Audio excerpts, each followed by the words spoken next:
Hey, everyone. Welcome to another great episode of the Sales Evangelist podcast. I'm your host, Donald Kelly, the Sales Evangelist. And I'm so excited for another great episode. I'm so excited to be here with you today. Now, I'm going to do things a little bit different with the episodes here. Today, I'm going to go straight into our content. You're going to get a chance to hear from our guest today, John Brubaker. Now, John and I met on Twitter. We were just connecting and chatting, and then I saw he had an awesome book, and I was like, man, we need to get John on a show, and we started just connecting about that. He came on a show, and we spoke about the idea of upselling. He was in the radio industry and selling airtime, and just the way he did things, man, was awesome. John is actually now a nationally renowned performance consultant, a speaker, and an award-winning author. Dude has written 6 books on leadership performance. His latest book is titled Stadium Status, and we speak about that a little bit in this show. It's an awesome book, and I think you're going to really enjoy it. John sent me a copy, and I had my some friends over, and they saw it on my table, the kitchen table, and they're like, and what's this book all about? So they're checking it out as well. So anyways, man, I would love for you to go ahead and connect with John. We're going to go ahead and dive straight into the content. Later on in the episode, I have some information I want to share with you, so I know you're going to really enjoy it. We have this, let's just call him an evangelist announcer who's going to be sharing some things towards the end of the episode. Anyways, let's go ahead and listen to John and see some of the good things that he has to share. Take us out. Welcome to the show, John. Great to be here with you, Donald. Man, I am stoked to have you on this episode. You are going to hit on some great things that I love talking about, and that's one of them is prospecting, and 2 is standing out. So before we dive into the fun stuff, though, and start chatting about this stuff, why don't you tell us a little bit more about you and what you do, John?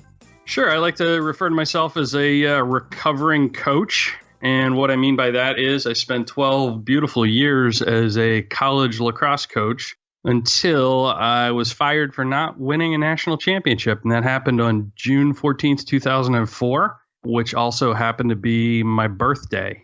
Oh, man. So my athletic director walked in my office and just basically said, you have a minute? I said, sure, sit down. And he's like, oh, no, it won't take that long. No. Yeah. Oh, yeah.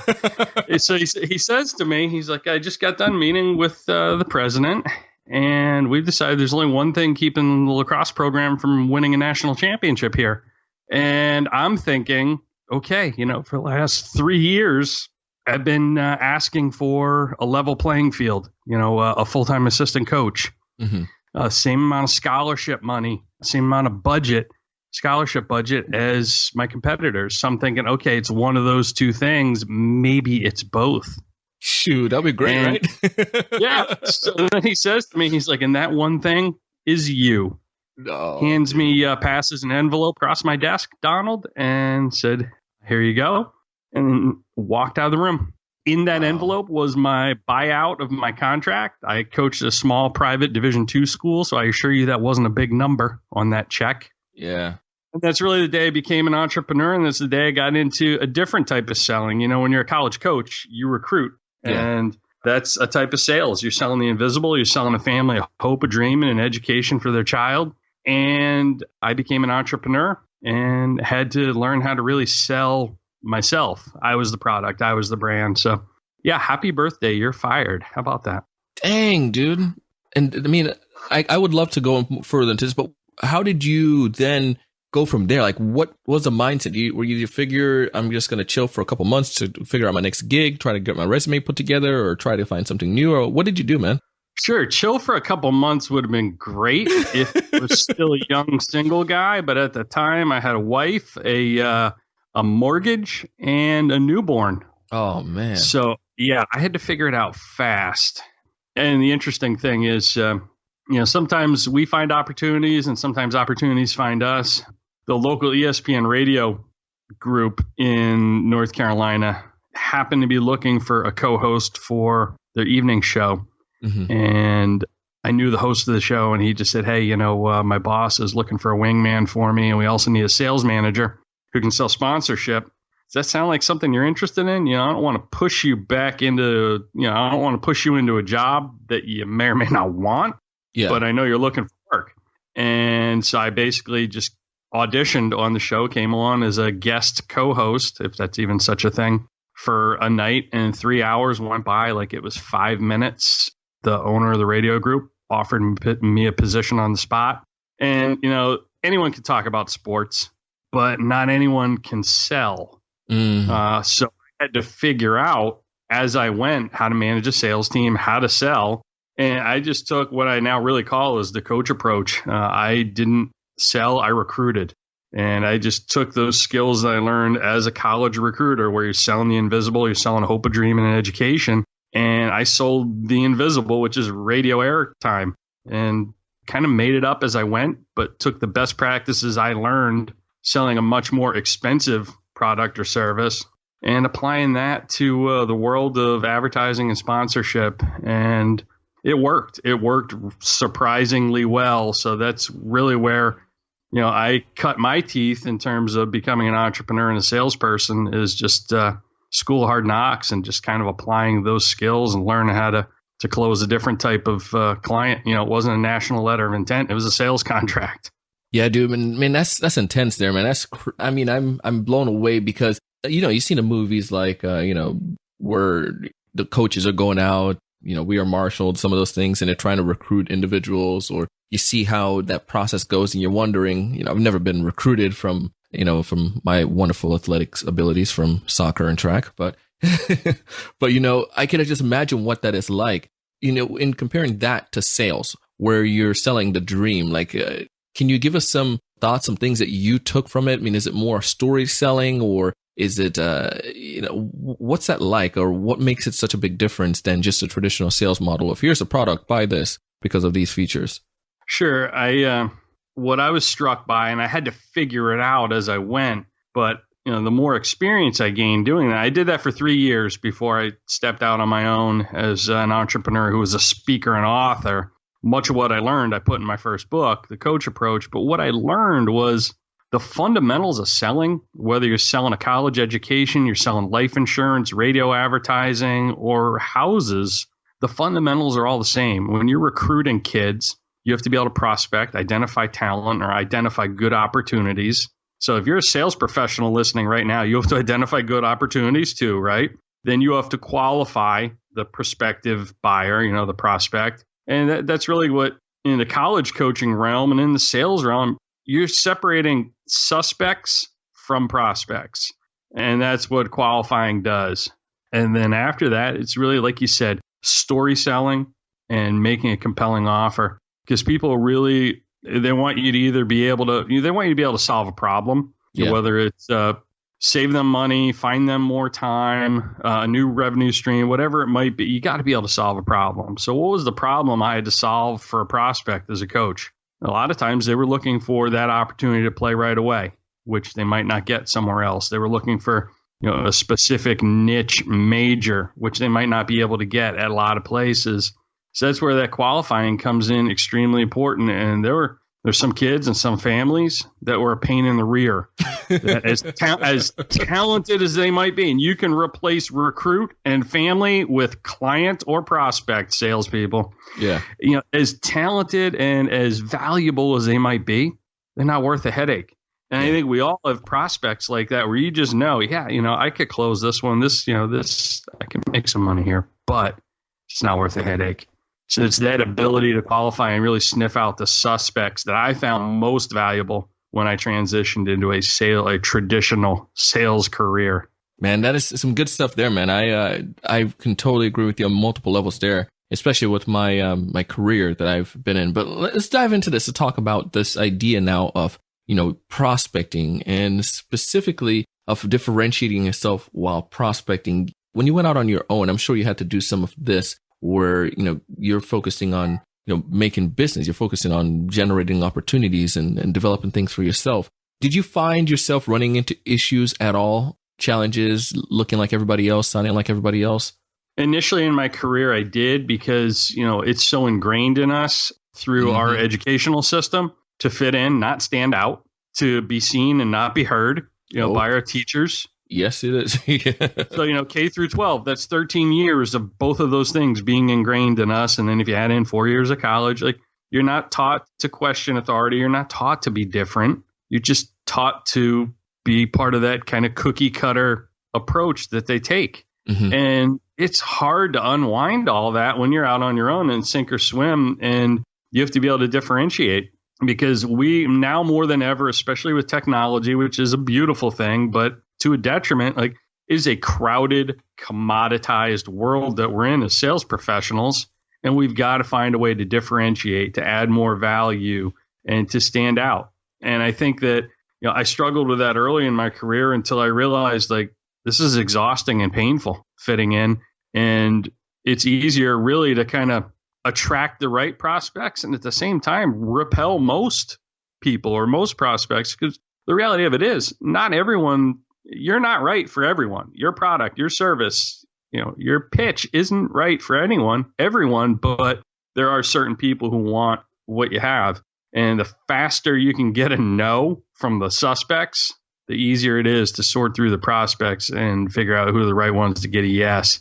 And it took me a few years to get to that point because, you dress up, you show up, and you're in that suit and tie, and you have a similar approach. Most traditional sales training gives everyone a similar approach, and you're only going to get common results with a common approach. I like to say best practices, that's all well and good. However, they become common practices.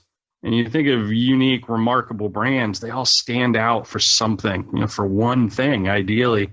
And that's really where I had to try and find alignment between me, my message, and my audience. And that's just by being different. When you were selling for other people, what particularly did you do to make that happen? Do you have any examples? Or even when you started selling for yourself? I'll give you a great example. When I was with ESPN Radio, is we were a small market AM, literally 1,000-watt AM station in a medium-sized market, but we're a small station competing against big, 50, 100,000-watt FM stations who just had far more resources than us, far more brand and name recognition. But at the end of the day, you're all selling the same thing. You're all selling air. So what we did was we took which is an intangible. So we decided we're going to take an intangible. We're going to do something nobody else is doing. We're going to make air tangible. People are going to be able to come out, see, touch, and feel and experience, quote, air. So we sold sponsorship, partner with a sports bar in the community. This is in Fayetteville, North Carolina, right off post, right just past Fort Bragg. And we put a studio in a sports bar for X amount of dollars. They got, type sponsorship of the show, a certain number of commercials, 24/7. And we got to create a tangible product where we could invite guests. We can invite listeners, fans, coaches, professional athletes onto the show and drive traffic through the doors of this sports bar and grill. And what that did was now it wasn't this kind of nebulous, intangible thing, air. It was an experience. You got to come out and meet and shake the hands of a professional athlete or, a college basketball coach. And you also made a direct connection between your sponsors, your audience, and your guests. And at the end of the day, we're all people, and human connection is far more valuable than connection in terms of technology or just simply turning a radio dial. So we took an intangible, made it tangible in a way no one else was doing. And we hit the ratings books for the first time in the history of the station through that simple act of, and it was really zero cost, through that simple act of taking an intangible and making it tangible. And, some of you who sell a service are probably wondering how I can do the same thing, or, how could I tweak that a little bit? Here's a great example, Donald. Flow. When I say the name Flow, who do you think of? Oh, man, I think about that Progressive gal. Yeah. And what have they done? It's insurance. There's nothing fun, sexy, or interesting inherently about insurance. Nobody wakes up in the morning and says, hey, you know what I want to do today? It's my day off. I want to go buy life insurance. So they took like this intangible that's not sexy, and they attached, a human being who's she's fun, goofy character to it. But they also put her in a retail storefront where you're pulling boxes of insurance off the shelf. They made an intangible tangible, and they made it fun. And I think the more that we can make something serious, fun, and lighthearted, and not take ourselves so seriously, but also we can make it tangible so people can see, touch, and feel it.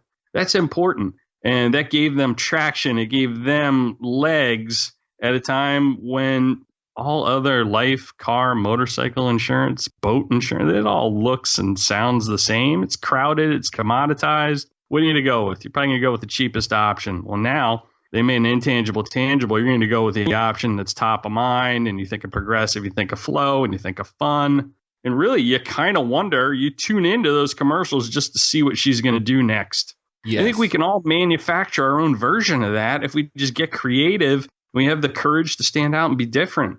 I think it goes back to what you said at the very beginning, though. We're so programmed by, either something that society has taught us, or the way that we see everybody else doing it. Like, this must be the proper way. These big corporations are doing it like this. We have to do it like this as well. And you can't compete like with the big corps. There's no way you can do so. So you got to make sure you stand out from the crowd. And I think this is a great approach. One of the things I've learned is that in order to be successful, man, you really just have to do the opposite of what everyone else is doing. And if you can do that, you see that oftentimes you have so much greater success. Here's a simple example too. I saw this with Malcolm Gladwell, and I saw it with one of my friends. My wife and I, we don't have kids yet, but we plan to. But one of my buddies, and in Gladwell's book, I think it was Outliers, he talked about hockey players and how hockey players, most of them are born in the same month in January. And it's because of the age cutoff limits. But, so many parents just want to get their kids into school right away. And the idea that Gladwell was sharing and my friend is doing is, if your kid is close to the cutoff date, you can go ahead and put them in the school year, but they're going to be behind because the other kids are so much more older. But hold them back that year, keep them in preschool or whatever, and they'll be able to start off the next year as one of the top of the class. The bigger kids, they can perform better in sports. The smarter kids, because they learned a little bit more, and they still make that age cutoff. But it was a simple idea of doing the opposite than what all the other parents are doing, which is like, just get the kid away, put them in school, and focus on trying to do something different. It was a simple mentality, and I've seen a huge shift with that in Gladwell's stories, as well as with my friend and their kids. But yeah, and I think the big takeaway for salespeople with that is we're so busy, and we're in such a hurry, and we want to rush the process, because that's really what all those parents are doing. They're trying to rush the process. They're trying to short circuit things. And in sales, if there were ever a profession where you really need to learn how to work your process and just play the long game, it's sales. Yeah. So I would encourage everyone, don't rush the process. Yeah, dude. When it comes to the upselling side of things, speaking about not rushing that process, I'm sure you upsold a lot when it came to radio and selling air. Talk to us about that. What are some of the strategies you saw that helped you to become successful with that? I think the first thing we have to do is we have to be able to show people success. We have to show them, early on how what we have to offer them solves a problem. And, we're all in the business of delivering results. And a lot of times, you'll have a buyer who will trust you with something small before they're willing to trust you with anything, with a bigger deal. And we've got to be able to demonstrate we can get them quick results, with that small purchase, that small agreement, in order to then either upsell them or, cross-sell them on something else. So what we wanted to be able to do is we just wanted to be able to show buyers, that we could drive traffic to their door, because at the end of the day, that's why you buy advertising, is to increase foot traffic. If let's say you're a retail establishment, you want to increase foot traffic. Mm-hmm. So, just through an aggressive campaign, we were able to do that. And then, the opportunity to upsell is once they're happy with that, is anyone ever complaining that they have too much business? No. You'll find a way to make that work, right, folks? So, one of the things that we did, and I'm a big believer in tying any way you can, tying celebrity and social proof and name recognition into your brand, attaching your brand to that. So one of the things that we did was we partnered with the Carolina Panthers football team and travel agency. And, we created this flyaway cruise. So we approached our advertisers that we got good results for and said, how would you like even more foot traffic? So we had run promos on the show and on the station for an opportunity to win a flyaway with an airline and this cruise line and go on a cruise with some of the Carolina Panthers pro football team. And that literally drove listeners to these sign-up stations where there's literally a cardboard box. You fill out a slip of paper. This is before there were QR codes on smartphones. And it drove people to your advertisers' doors to take part in that. And, the biggest battle for us as salespeople is getting a foot in the door. Yeah. Or getting people to come visit your establishment. And that's what we did for them. But we never would have been able to convince them to invest in that opportunity if we hadn't been able to take a smaller step first. And, again, the long game, and show them some early results in a smaller manner. So I think that everyone, wants to hit a home run, their first time at bat as a salesperson, as opposed to, let's hit a few singles here, get to know the pitcher, and then jack one out of the park, Yeah. No, there's so much to that, man. Because I've been in that situation where the managers are down your back. You need to close this deal. You need to close this. You need to do that. And, we just I short circuit the process so many times, and I've ruined opportunities because I wasn't patient, or I became a pest to my prospects. And if I had just done it appropriately, where I managed the relationship, I probably could have closed more business and gained more money, but I was impatient. And it just shows that you can't do that. There's no way you can do that and be successful.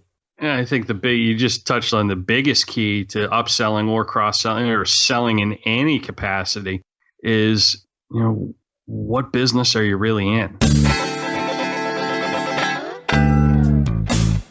We're going to take a quick break, but when we get back, John is going to share with you his top secret to making sure that you have a big, healthy pipeline, as well as the biggest secret to upselling. Now, listen here, ladies and gentlemen, I don't want to take up too much time, but I want to let you know about something we got going on over here, the Sales Evangelist. Can I get an amen? Yes, sir. On Thursday, June 1st, this Thursday, listen here, your boy Donald Kelly, he done told me, he wanted me to come out here and say something to y'all, that he doing an online workshop all about closing them deals better, increasing your closing rate. Stop giving out tons of proposals and ain't closing them deals. Come to this workshop and stop all that mess. To find more information, just simply go to the show notes of this episode, thesalesevangelist.com/the word episode number 583. Again, thesalesevangelist.com/the word episode number 583. And let's go evangelize about getting them closing rate down to a really, really beautiful number. Oh boy, you always gotta love the good old Reverend. Now we're back, and I'm excited to go into this next segment and to talk to John a little bit more about the biggest secrets that he has to keeping a healthy pipeline, and also his biggest secrets around upselling. You're not in the business of, let's say, selling radio ads or selling insurance, or, if you're a realtor, you're not in the business of selling a house. First, you're in the relationship business, and building that trust, like you said, that'll pay dividends later. But in order to be patient, we have to have a full pipeline. I'd love to touch a little bit on that. Yeah, let's hit on that, man.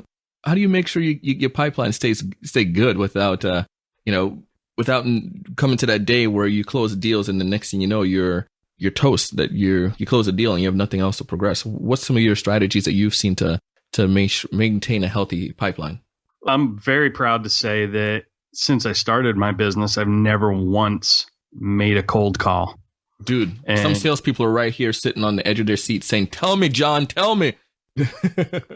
Yeah, I think you look at high value activities or return on your time. I think cold calls are an enormous waste of your time. They tend to be very unproductive. You're lucky if a fraction of the calls you make even result in an appointment, never mind business. So, when people tell me, "Hey, I want to get better at cold calling," I'm like, why do you want to get, that's like saying you want to get better at getting punched in the face. Why do you want to do that? Instead, why don't you build a brand that attracts instead of chasing? And I think cold calling and prospecting in those traditional ways is chasing. What happens if you're chasing something or someone? What typically is their reaction when they're being chased? They're going to run away from you, not going to want to be with you. They're going to block you out. And isn't that exhausting for both of you?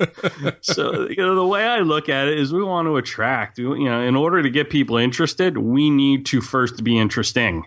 And one of the ways I do this, and I didn't even consciously realize I was doing this, but, my book, Stadium Status, I had the opportunity to interview a gentleman by the name of Troy Coleman. If you don't know Troy Coleman, I bet most of your listeners are familiar with the name Cowboy Troy. Cowboy Troy is 6'7", 265-pound black rapping cowboy. He combines rapping with country music, and he calls it hick hop. Not hip hop, cop. Yeah. So there's a lesson for every salesperson just in Cowboy Troy, the brand. Be different or be invisible. Yeah. He is a category of one. Now, if you like country music and rap, you will love Troy. And if you don't, he's not for you. Yeah. And that's fine with him, But as I got to know him, and so if people don't know the name Cowboy Troy, let me whittle it down a little bit more for you. If you're a sports fan, you've seen any of the ESPN College Game Day promos with the country band Big and Rich. Troy is the big cowboy rapping, on the stage in the ESPN College Game Day promo that's been running for like the last 12 years. No way. Sure. Yeah, I'm sure everybody's seen Troy. But he told me, he said, there's this approach that he applies to being a magnetic brand, an attractive brand. He calls it the Lost Sevens. And I didn't even realize I was doing this until he gave it a label and a definition and, quote, made it tangible. But, if you think about the number seven's a lucky number. 7 days in a week, 7 wonders of the world, 7 deadly sins. 7 is kind of an attention-getting hook. But what's interesting is the law of sevens, he explains, the minimum number of methods you need to employ to make your brand known. And why 7? Well, our brain remembers things in units of 7. Phone numbers, for example, 3-digit prefix, 4 digits on the end. So it's kind of the right size memory chunk for our brains cognitively, if you want to get into the science of it. But so how he explained it was you got to have 7 ways to connect people to 7 different ways to connect people back to your brand. So like if you're a salesperson, that's like throwing 7 fishing lines, hooks and bait into a stocked pond. So for Troy, it's, he's hosted Nashville Star and the USA Network in years past, makes a number of TV appearances. He tours with Big and Rich, tours nationally, solo shows, ESPN College Game Day theme song. He comes on as a guest. He's a big college football fan, as you can imagine, goes on as a guest on sports talk shows, social media, blogging, really intelligent, insightful blog that he publishes on his website. And he's got his music, on multiple outlets, radio, YouTube, Spotify, Pandora, iTunes. So if you're a salesperson, you look at, those are 7 ways that he makes himself known to the public and attracts people to him, as opposed to pushing something on them, cold calling, so to speak, in his industry. So it's not enough just to produce music. For you as a salesperson, it's not enough for you to just peddle a product or service. That's the starting point, not the end point. You've got to create minimum of 7 different points of awareness for people to be attracted to you and make you a household name. For me, and I think for any salesperson, Donald, it's as simple as this. Have you published a book? And, with self-publishing, Amazon, CreateSpace today, anyone can publish a book to demonstrate expertise and be a thought leader in their field. Host a radio show. I mean, you're hosting a podcast. You're a thought leader in this space as a result. Contributing articles to a magazine. So, for example, whatever profession or industry you're in as a sales professional, contribute to that trade publication. Get out and speak. There's no greater showcase than getting out in your community and speaking at like a Rotary Club function or a Kiwanis Club function to demonstrate your expertise to an audience of business professionals. And to do like what I'm doing right now, to be a media guest. That's 7 ways right there that any sales professional can expand their brand awareness, just like Troy taught me with that law of 7s. And I didn't realize I was doing all those things until I really added it up and did the math and said, okay, yeah, law of 7s. This makes sense. I get what you're saying, Troy. But I think that, we all have a desire to be known, to get our brand out there. We need to do it. And it might feel repetitive, but if you think about it, 7's also the number of times people need to see your message before they're moved to take action. Yeah. To buy or even kick the tires on it, That's the number of times you often have to make an offer. It's a multiple approach. And I think what it comes down to is sometimes we find ourselves, go back to what we started at the very, very beginning. We find out we've been programmed to follow this. I just going to do this one approach because that's what everyone else does. And that's what I'm supposed to be doing. Or, this is what my company has done. Or, it's afraid of getting out there too. People don't want to try something new and people don't want to try something different. It's hard at times, you know what I mean? And it's so much more easy to stay within your comfort zone. But I can tell this is why you are who you are, what makes you successful in your role, John. And it can definitely show. And I want to hit on something that you've done. You mentioned something about the book. Now, you have 2 books, correct? I've got 6. 6. But 2 that I'm really known for. And a couple of them are workbooks. So you're technically correct, but there are other products in the Amazon marketplace. Why don't you tell us about those 2 books and how folks can get access to it, or some of the other ones, maybe pertaining to sales reps? I'll keep it to anyone can find me at Coach Brew. That's CoachBRU.com. Or heck, you know what you can do? You can spell my name wrong.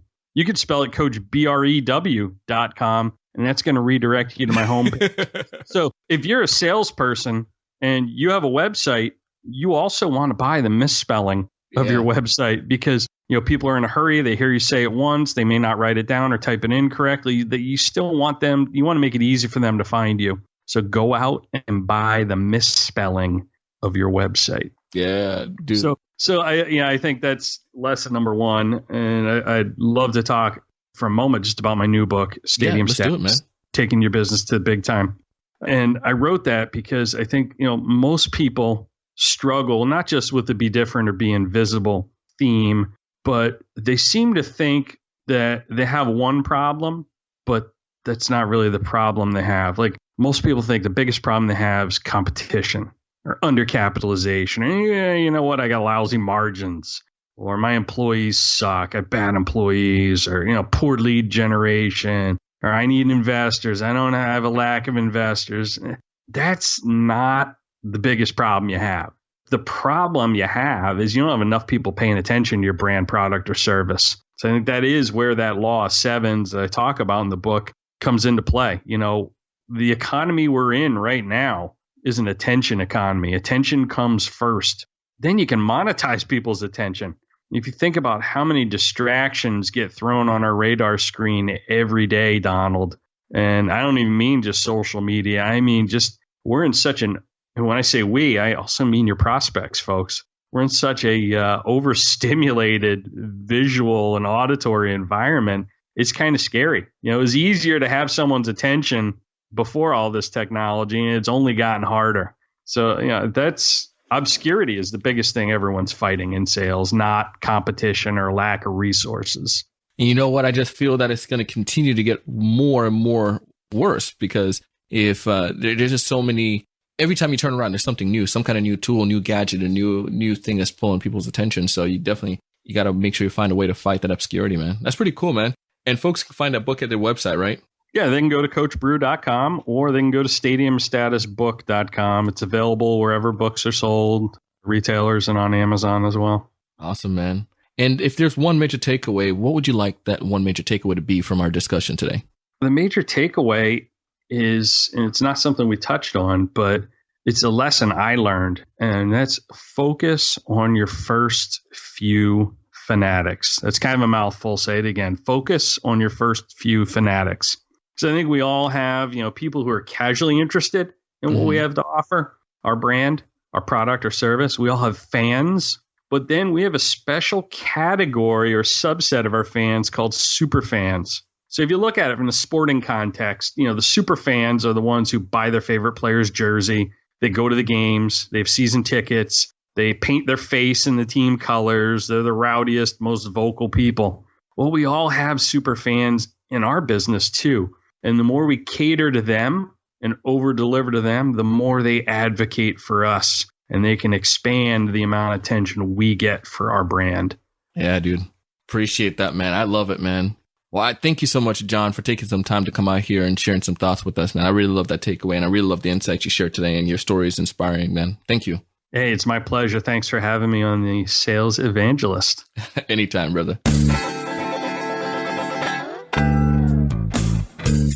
I told you this episode was great. I would highly encourage you to go ahead and connect with John. You can find all the information by going to our show notes, thesalesevangelist.com/episode number 583. Again, thesalesevangelist.com/episode number 583. All in all, we do this because we really want to help you. We want you to be happy. We want you to be successful. I would love for you to take part in our online workshop on June 1. I know you're going to really enjoy it. Find more information by going to the show notes of this page. overall, the most important thing that I want for you is that you go out and do big things.